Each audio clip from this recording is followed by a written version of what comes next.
desde que veían asomar por la ventanilla el risueño semblante, guarnecido por los encajes de la blanca mantilla, la aclamaban con voces y palmadas diciendo: ahí va toda la gracia del mundo, viva la sal de España, u otras frases del mismo género. Estas ovaciones callejeras les dejaban a ellos muy satisfechos, y también a ella, es decir a nosotros, porque los criados se apropian siempre los triunfos de sus amos. Pepita era sumamente sensible, y según mi parecer, de sentimientos muy vivos y arrebatados, aunque por efecto de cierto disimulo tan sistemático. En ella, que parecía segunda naturaleza, todos la tenían por fría. Doy fe.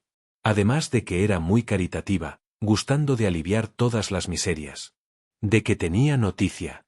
Los pobres asediaban su casa, especialmente los sábados, y una de mis más trabajosas ocupaciones consistía en repartirles ochavos y mendrugos, cuando no se los llevaba todos el señor de Comella, que se comía los codos de hambre, sin dejar de ser el asombro de los siglos, y el primer dramático del mundo.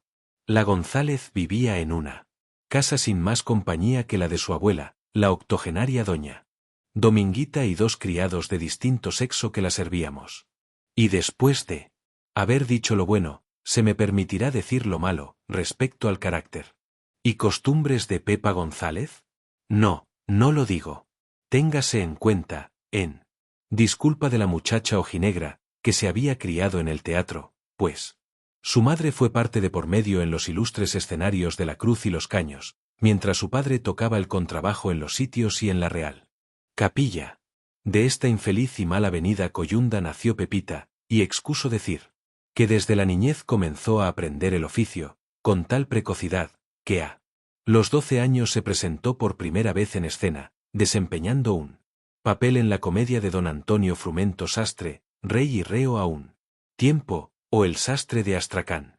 Conocida, pues, la escuela, los hábitos poco austeros de aquella alegre gente, a quien el general desprecio autorizaba en cierto modo para ser peor que los demás, no sería locura exigir de mi ama una rigidez de principios, que habrían sido suficientes, en las circunstancias de su vida, para asegurarle la canonización. Réstame darla a conocer como actriz. En este punto debo decir tan solo que en aquel tiempo me parecía excelente. Ignoro el efecto que su declamación produciría en mí, si hoy la viera aparecer en el escenario de cualquiera de nuestros teatros. Cuando mi ama estaba en la plenitud de sus triunfos, no tenía rivales temibles con quienes luchar. María del Rosario Fernández, conocida por la tirana, había muerto el año 1803. Rita Luna, no menos famosa que aquella, se había retirado de la escena en 1806. María Fernández, denominada la Caramba, también había desaparecido. La Prado, Josefa, Virg, María Rivera, María García y otras de aquel tiempo, no poseían extraordinarias cualidades, de modo que si mi ama no sobresalía de un modo notorio sobre las demás, tampoco su estrella se oscurecía ante el brillo de ningún astro enemigo. El único que entonces atraía la atención general y los aplausos de Madrid entero era Máiquez, y ninguna actriz podía considerarle como rival, no existiendo generalmente el antagonismo y la emulación sino entre los dioses de un mismo sexo. Pepa González estaba afiliada al bando de los anti-moratinistas, no solo porque en el círculo por ella frecuentado abundaban los enemigos del insigne poeta, sino también porque personalmente tenía no sé qué motivos de irreconciliable inquina contra él. Aquí tengo que resignarme a apuntar una observación que por cierto favorece bien poco a mi ama, pero como para mí la verdad es lo primero, ahí va mi parecer, mal que pese a los manes de Pepita González.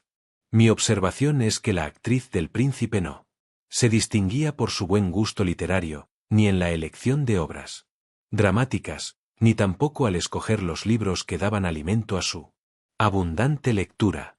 Verdad es que la pobrecilla no había leído a Luzán, ni a Mortiano, ni tenía noticia de la sátira de Jorge Pitillas, ni mortal alguno se había tomado el trabajo de explicarle a Batteux ni a Blair, pues cuantos se acercaron a ella, tuvieron siempre más presente a Ovidio que a Aristóteles. Y a Boccaccio más que a Despraux.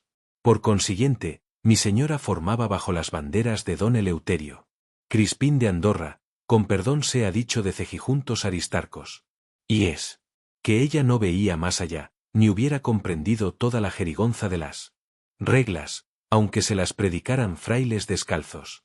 Es preciso advertir que el abate Cladera, de quien parece ser fidelísimo retrato el célebre don Hermógenes, fue amigote del padre de nuestra heroína, y sin duda aquel gracioso pedantón echó en su entendimiento durante la niñez la semilla de los principios, que en otra cabeza dieron por fruto el gran cerco de Viena. Ello es que mi ama gustaba de las obras de Comella, aunque últimamente, visto el descrédito en que había caído este dios del teatro, al despeñarse en la miseria desde la cumbre de su popularidad, no se atrevía a confesarlo delante de literatos y gente ilustrada. Como tuve ocasión de observar, atendiendo a sus conversaciones y poniendo atención a sus preferencias literarias, le gustaban aquellas comedias en que había mucho jaleo de entradas y salidas, revista de tropas, niños hambrientos que piden la teta, decoración de gran plaza con arco triunfal a la entrada, personajes muy barbudos, tales como irlandeses, moscovitas o escandinavos, y un estilo mediante el cual podía decir la dama en cierta situación de apuro: estatua viva soy de hielo, o rencor, finjamos, encono, no disimulemos. Cautela, favorecedme. Recuerdo que varias veces la oí lamentarse de que el nuevo gusto hubiera alejado de la escena diálogos concertados como el siguiente, que pertenece, si mal no recuerdo, a la comedia La mayor piedad de Leopoldo el Grande, Margarita. Como este género de literatura iba cayendo en desuso, rara vez tenía mi ama el gusto de ver en la escena a Pedro el Grande en el sitio de Pultoba, mandando a sus soldados que comieran caballos crudos y sin sal, y prometiendo él por su parte almorzar piedras antes que rendir la plaza. Debo advertir que esta preferencia más consistía en una tenaz obstinación contra los moratinistas que en falta de luces para comprender la superioridad de la nueva escuela, y en que mi ama, rancia e intransigente, española por los cuatro costados, creía que las reglas y el buen gusto eran malísimas cosas solo por ser extranjeras, y que para dar muestras de españolismo bastaba abrazarse, como a un lábaro santo, a los despropósitos de nuestros poetas calagurritanos. En cuanto a Calderón y a Lope de Vega, ella los tenía por admirables, solo porque eran despreciados por los clásicos. De buena gana me extendería aquí haciendo algunas observaciones sobre los partidos literarios de entonces y sobre los conocimientos del pueblo en general y de los que se disputaban su favor con tanto encarnizamiento. Pero temo ser pesado y apartarme de mi principal objeto, que no es discutir con pluma académica sobre cosas, tal vez mejor conocidas por el lector que por mí. Quédese en el tintero lo que no es del caso, y volvamos. Una vez que dejo consignado el gusto de mi ama, que hoy afearía a cualquier marquesa, artista o virtuosa de lo que llaman el gran mundo, pero que entonces no era bastante a oscurecer ninguna de las gracias de su persona. Ya la conocen VDS. Pues bien, voy a contar lo que me he propuesto.